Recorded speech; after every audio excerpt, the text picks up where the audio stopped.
એક નાનું ગામ હોય છે. ગામની અંદર એક પરિવારની અંદર બે બાળકો હોય છે કે બેન ભાઈ હોય છે. તેમની મોટી બેન 6 વર્ષની અને આ તેમનો ભાઈ છે ને એ નાનો હોય છે. હવે એક દિવસ બંને દરિયા કિનારે ફરવા જાય છે. હવે જ્યારે બેને રમીને પાછા આવે છે ને ત્યારે દુકાનદાર સામે દુકાન હોય છે. આ દુકાનમાં સરસ મજાની બહાર ઢીંગલીઓ ગોઠવેલી હોય છે. ત્યારે પેલી જે બેનની નજર છે ને એ આ ઢીંગલી ઉપર જાય છે અને સતત તે ઢીંગલીને જોતી રહે છે. ત્યારે તેમનો ભાઈ આવીને તેમને પૂછે છે કે બહેન, તને શું આ ઢીંગલી ગમે છે? એ કે તો કે હા. તો કે ચાલ તું કે અહીંયા ઊભી રહે, હું લેવા જાઉં છું. અને તેમનો ભાઈ છે ને એ દુકાનદાર પાસે આવે છે અને દુકાનદારને એમ કહે છે કે આ ઢીંગલી મારી બેનને બહુ ગમે છે, કે તમે અમને આપશો? એ કે ત્યારે દુકાનદાર એને એમ કહે છે કે તું મને શું આપીશ કે તો હું તને ઢીંગલી આપું?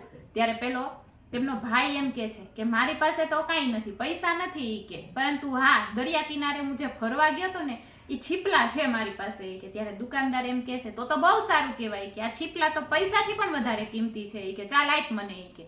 અને પેલો ભાઈ તેમને છીપલા આપે છે. ત્યારે દુકાનદાર જાણે પૈસા ન ગણતો હોય તેમ છીપલા ગણે છે અને ઢીંગલીને જે કિંમત કેમ જાણે કે 4 છીપલાની હોય એવી રીતના 4 છીપલા રાખી અને બાકીના છીપલા તે પાછા આપી દે છે અને ઢીંગલી પણ આપે છે.